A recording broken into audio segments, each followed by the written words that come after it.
Buenas tardes y bienvenidas a nuestra tercera clase de español a distancia. Hoy es viernes 27 de marzo de 2020. Y vamos a volver a lo que tenías que hacer para hoy. Donc pour aujourd'hui, vous aviez à connaître les terminaisons de l'imparfait des verbes réguliers et irréguliers et vous aviez également des questions sur la chanson Madre anoche en las trincheras. Donc nous allons corriger ces questions. Donc voilà le document qu'on avait commencé à travailler la dernière fois, que vous retrouvez sur YouTube. Je vous remets le lien et vous avez juste à cliquer en haut à droite de votre écran où s'affiche une suggestion. Si vous cliquez, ça vous emmène directement sur le document. Donc vous pourrez tout à l'heure l'utiliser pour compléter en fait la compréhension puisqu'on a deux autres questions à répondre. Pues corrección de las preguntas que teníais que hacer para hoy. Primera pregunta, ¿di dónde encontraba una carta el narrador?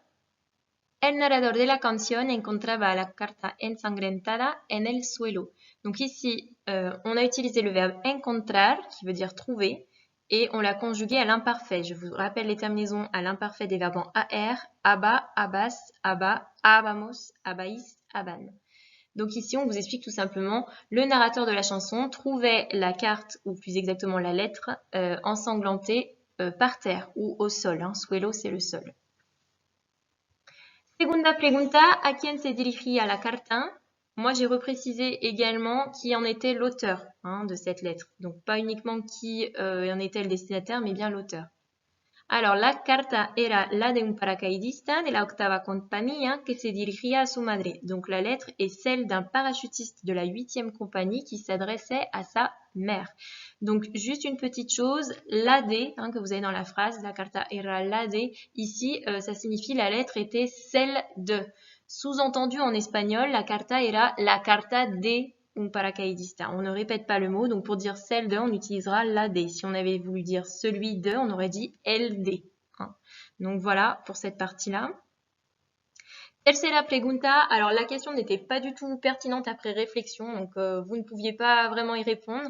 J'avais mis quelle relation unía el narrador con el destinatario de la carta. C'est pas possible en fait, on ne peut pas répondre à cette question puisqu'il n'y a aucun lien en fait entre le narrateur et le destinataire de la carte, enfin de la lettre, c'est-à-dire la maman ici évoquée dans la question précédente. Donc la question que je souhaitais vous poser était la suivante. Quelle relation unía el remitante de la carta y José? Quelle relation unissait l'expéditeur de la lettre et José? Je vous laisse faire pause, je vous laisse chercher et on se retrouve ensuite pour la correction. Correction de la question. Donc, el remitente de la carta, el paracaidista y José eran amigos de infancia y compañeros de escuela. Donc, l'expéditeur de la lettre, le parachutiste, et José étaient amis d'enfance et également camarades de classe. Compañeros, c'est camarades, éventuellement compagnons. Pues, si habéis seguido bien, hay 4 personajes en total. El narrador, el paracaidista, la madre del paracaidista y el amigo del paracaidista José. Son los 4 personajes de la canción. Donc, il y a 4 personnages au total. Le narrateur, le parachutiste, la maman du parachutiste et l'ami du parachutiste José. Vamos a pasar a pregunta 4 ahora. Pregunta número 4. Di a qué jugaban cuando eran niños. Los dos niños jugaban a soldados y trincheras. Donc ici, on nous explique que José et son ami, le parachutiste, quand ils étaient enfants, jouaient aux soldats et aux tranchées. Donc ici, c'est le verbe jugar, imparfait, donc c'est aban. On a conjugué, on a fait l'accord avec los dos niños. Cuenta el drama relatado por el paracaidista en su carta, utiliza el pretérito imperfecto. El paracaidista utilizaba una metáfora en su carta para decirle a su madre que ya no quería vivir. ¿En qué verso estaba? Je vais vous laisser traiter ces deux questions, donc vous pouvez réécouter le document. Me raconter donc à l'imparfait le drame qui est relaté par le parachutiste dans sa lettre et également me trouver la métaphore qu'il utilise dans sa lettre pour dire à sa maman qu'il n'a plus envie de vivre ou qu'il n'avait plus envie de vivre ici. C'est le verbe querer à l'imparfait. Donc, je vous laisse chercher, on se retrouve pour la correction. Alors, question 5. Lo irónico y cruel de la situación es que el juego de los niños era verdad. En efecto, un día el paracaidista estaba en las trincheras y un amigo corría. Entonces disparó con su fusil, pero lo que no sabía era que el enemigo que acababa de matar era en realidad su amigo José. Alors, je vais revenir sur cette partie-là. Ce qu'on vous explique, c'est que le côté ironique et cruel de la situation, c'est que le jeu des enfants qui jouaient aux soldats et aux tranchées était finalement devenu réalité. Hein. En effet, un jour, le parachutiste qui était alors dans les tranchées de façon réelle, puisque c'était la guerre, a tout simplement vu un ennemi qui courait. D'accord? C'est le verbe correr ici, hein, courir. Donc, à l'imparfait, corría. À ce moment-là, il a tiré avec son fusil. Hein, on utilise le verbe disparar. Alors, par contre, ce verbe-là, vous ne pouviez pas le trouver puisqu'il s'agit ici d'un temps que l'on n'a pas encore vu, qui est le passé simple. C'est ce qu'on appelle el pretérito indefinido. Donc, j'y reviendrai sur la vignette suivante pour vous expliquer comment on l'utilise et quelles sont les valeurs. Hein, donc là, concrètement, on a été obligé d'utiliser du passé simple puisqu'on était en train d'expliquer le contexte, il était dans les tranchées, un ennemi courait, etc. Donc là, on a utilisé de l'imparfait pour montrer tout le contexte des circonstances. D'accord? Et quand on a une action ponctuelle qui se produit, eh bien, on va être obligé d'utiliser du passé simple. Donc, pour faire quelque chose de très simple pour que vous reteniez, c'est un petit peu comme au cinéma. Imaginez que l'imparfait, ce soit le décor. On est en train de vous expliquer la situation, qu'est-ce qu'on est en train de faire, qu'est-ce qu'il y avait, etc. Le décor. Et les actions, ça va être le passé simple. Donc ici, il tire avec son fusil parce qu'il pense que c'est un ennemi, mais ce qu'il ne savait pas, c'est que l'ennemi qu'il venait de tuer, acabar, c'est venir de acababa ici à l'imparfait, l'ennemi qu'il vient de tuer, matar, tuer, était en réalité son ami José. Voilà.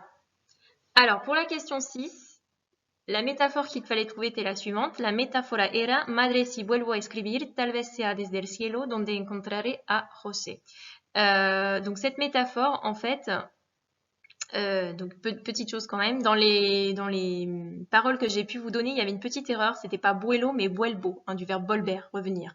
Donc il explique à travers cette métaphore que si à nouveau il écrit à sa mère, cette fois ce sera probablement depuis le ciel où il trouvera José. José. Donc ça veut dire qu'en fait il n'a plus envie de vivre et que son prochain message sera finalement depuis outre-tombe, si je puis dire. D'accord? Alors, je reviens sur l'emploi du passé simple. Donc, vous pouvez avoir des petits indices pour savoir quand est-ce qu'on utilise le passé simple. Par exemple, si en espagnol, vous trouvez ayer, la semana pasada, hace 2 días, donc ces petites formules de temps vont vous permettre d'avoir tout de suite l'idée qu'il faut utiliser du passé simple.